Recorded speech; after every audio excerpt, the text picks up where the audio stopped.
नमस्कार मित्रों, कथा निधि चैनल पर आज मैं आपके लिए लेकर आई हूँ शिवानी जी की लिखी एक और कहानी जिसका शीर्षक है रजुली। कहानी पसंद आने पर कमेंट करके जरूर बताइएगा। तो आइए सुनते हैं कहानी। जब मैंने अलखमाई वैष्णवी की कहानी लिखी तो मेरे मन में बार बार हंसती हुई खड़ी हो जाती थी बूटे से कद की अपनी जीर्ण खंजरी हिलाते रजुला। कहती, क्यों, क्या मेरी कहानी नहीं लिखोगी? ठीक ही तो कह रही थी वह भी। उसके भी पैरों में बेड़ियां नहीं थी और न ही वह किसी जेल में कैद थी। अदृश्य बेड़ी से जकड़ी यह दूसरी बंदिनी रजुला, इसका भी मेरा परिचय उसी अखरोट वृक्ष के नीचे हुआ था। खंजड़ी बजाती चैत की भेटुली के पर्व पर मीठे करुण पहाड़ी रुतुरैन गाती वह एक दिन सहसा सामने आ गई थी और फिर कई दिनों तक आती रही थी। उन दिनों पहाड़ में पेशेवर गायिकाओं का एक दल चैत्र मास आरंभ होते ही समृद्ध गृहों में रुतुरैन गाने जाया करता था।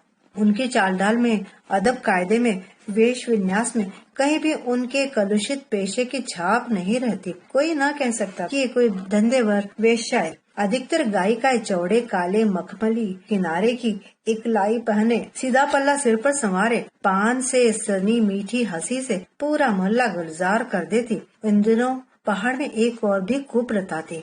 समृद्ध ग्रहों के बुजुर्ग वानप्रस्थावस्था में अपने यौवन काल की इसी बदनाम बस्ती की मिस्ट्रेस को घर लाकर निसंकोच गृहिणी के आसन पर बिठा दिया करते थे। उनमें से अधिकांश सिंथेटिक गृहिणियों का नाम राम के पावन अक्षर से ही आरंभ होता था, जैसे राम कटोरी, राम प्रिया, राम प्यारी आदि। जिस मोहल्ले में एकाध ऐसे राम नाम धारिणी वास करती, वहाँ इस चैती गायिका दल की बैठक विशेष रूप से जमती। दुर्भाग्य से हमारे मोहल्ले में कोई भी ऐसी भाग्यवती नहीं थी, किंतु हमारे ही एक रसिक आत्मीय के यहाँ इस दल का एक विशेष जलसा हुआ करता।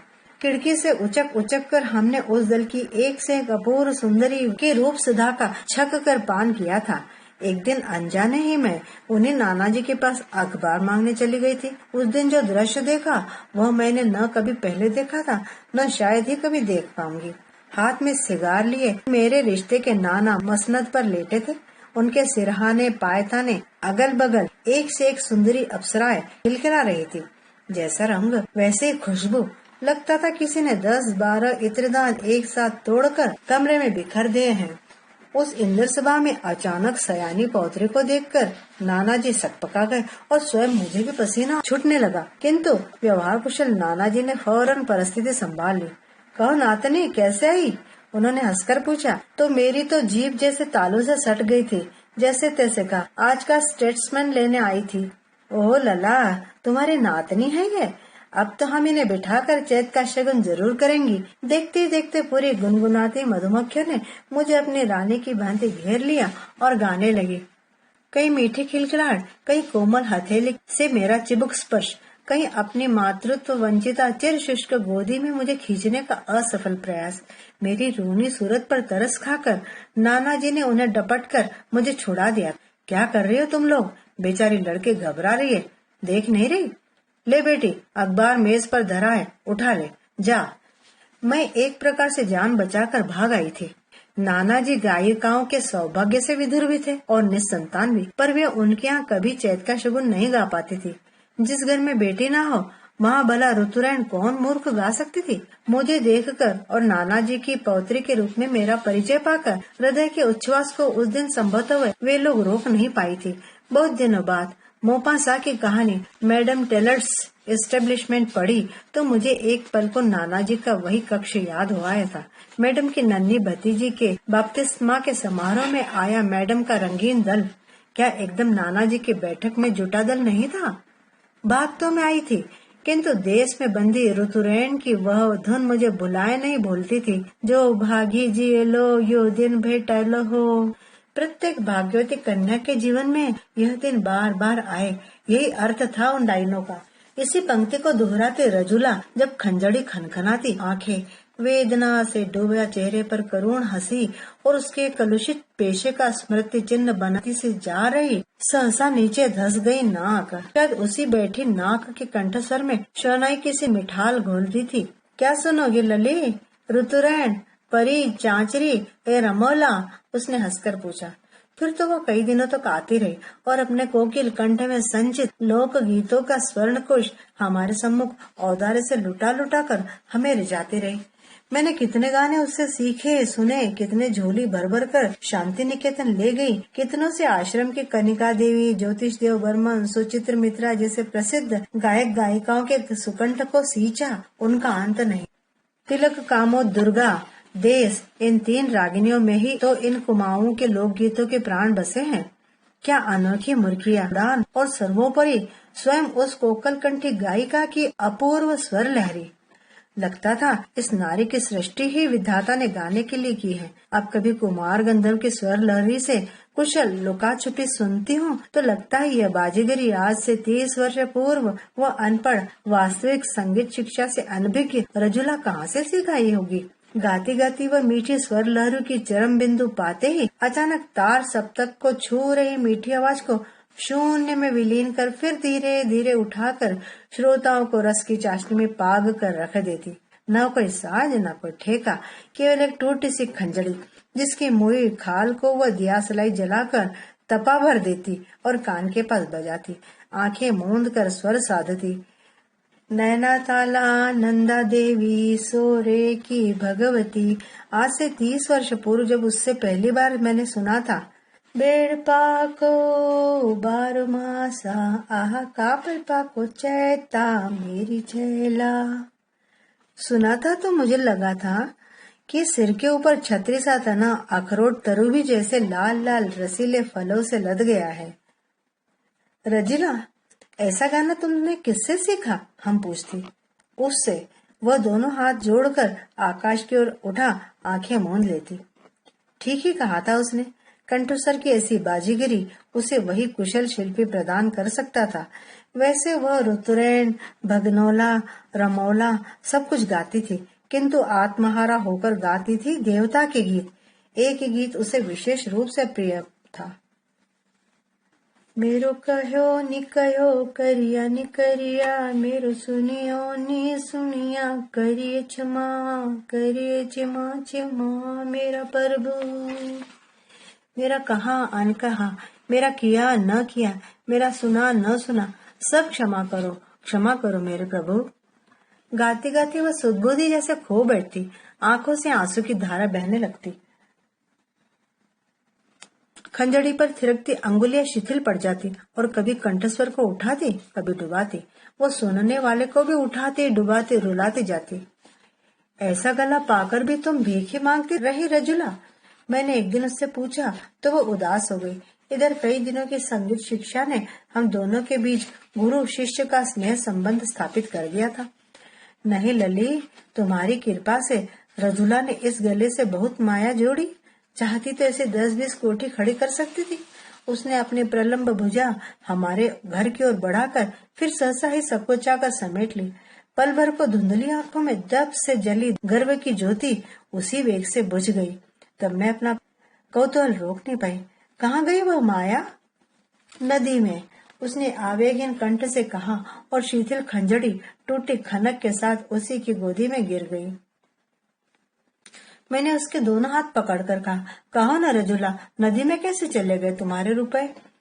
लली, उसने उदास हंसी हंसकर कहा, सुनकर क्या करोगी तुम लोग हो ऊंचे बामणों की लली। हम जैसे पापियों को छू भी लिया तो हम तर गई।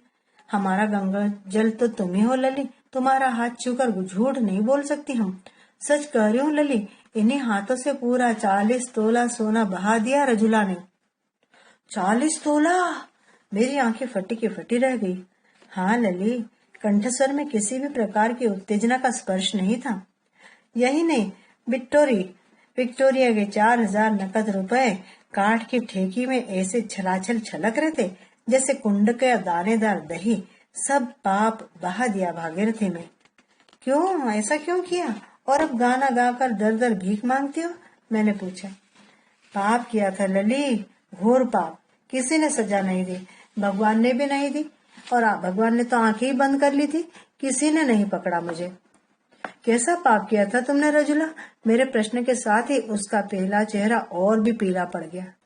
हत्या की थी मैंने। हत्या? किसकी हत्या? मैंने सांस रोककर पूछा।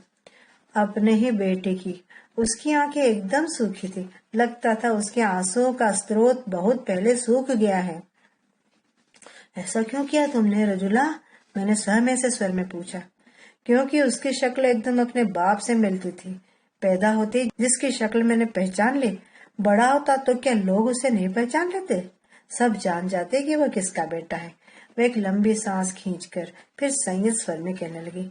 नदी में ले गई, अपनी आंखें बंद कर मैंने दुश्मन को डुबो दिया। लली, कैसी विचित्र थी अम्मा। पिता से पुत्र की शक्ल मिलती थी, इसी से उसके प्राण ले लिए। पिता की सी सूरत तो किसी भी पुत्र के लिए गौरव की बात है, लज्जा की नहीं। तुम नहीं समझोगी लली। उसने हंसकर मेरी पीठ थपथपाई थी। पूरा गांव उसके बाप को देवता मानकर पूछता था, और फिर उसका बाप क्या मेरा पति था? मैं तो थी नाचने वाली नारायण की दासी, प्रभु की दासी, देवदासी, घोर पापिन, कल मुही रजुला। क्या अपनी काले को उनके मुंह पर पहुंच सकती थी मैं? गांव छोड़कर भाग गई और पाप की पूरी कमाई चलते चलते उसी भागीरथी में डुबो गई। कहाँ कहाँ घूमी, कितने दुख सहे। हे भगवान, स्वामी गंगनाथ, सब भल करिया प्रभु। हे भगवान स्वामी गंगनाथ, सबका भला करना प्रभु। रजुला ने दोनों हाथ कपाल से टेक कर न जाने किन किन कुटिल कामियों के लिए अपने आदर्शी प्रभु से क्षमा याचना की। फिर कहने लगी, भगवान ने दंड दिया, गला बैठ गया, सारे बदन में फुंसियां निकल आई। जो देखता घिन्न से दूर सरक जाता। कभी कोई कोढ़िन समझकर ढीला पैसा फेंक देता और गुड़ खाकर पानी पीकर किसी पेड़ के नीचे पड़ी रहती। कभी सपना देखती छातियों से दूध बहा जा रहा है, कपड़े भीग रहे, चौंक कर चीखती पर आवाज ना निकलती।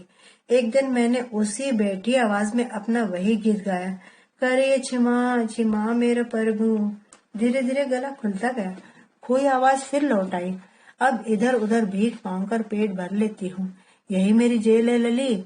जिस दिन बेड़ी कटेगी उस दिन चार कंधे पर यही गीत गाते हुए चली जाऊंगी। मेरा कया न कया, करिया न करिया, मेरी सुनिया न सुनिया, करिए छिमा छिमा मेरे प्रभु, छिमा करिए। निश्चय ही अब तक वह अपना प्रिय वही गीत गुनगुनाती महाप्रस्थान के पथ पर चली गई होगी, पर मेरे कानों में तो अभी भी कभी कभी उसकी खंजड़ी खनखना उठती है। कैशोर्य में मिली मेरी यही संगीत शिक्षिका मेरी कहानी करिए छिमा की नायिका बनी। मैं तो उसे यही सामान्य गुरु दक्षिणा दे सकी, किंतु वह मुझे जो कुछ दे गई उस अनोखे ऋण से क्या मैं कभी और ऋण हो सकती हूँ? इसमें कोई संदेह नहीं कि विश्व के उच्चतम न्यायालय से बहुत बहुत ऊंचा जो एक और न्यायालय है, वहाँ न झूठी गवाही चलती है, न झूठी दलील। उस अनुपम न्याय तुला का न एक पलड़ा रत्ती भर इधर न हो सकता है, न उधर। और उन अदृश्य हथकड़ी बेड़ियों की जकड़ लोग की बेड़ियों की जकड़ से कहीं अधिक कठोर होती है, कहीं अधिक दुर्धर्ष। तो मित्रों, यहाँ पर हमारी कहानी रजुला एक और अलखमाई यह समाप्त होती है। कहानी पसंद आने पर जरूर लाइक कीजिएगा और कमेंट करके बताइएगा भी। कहानी सुनने के लिए बहुत बहुत धन्यवाद।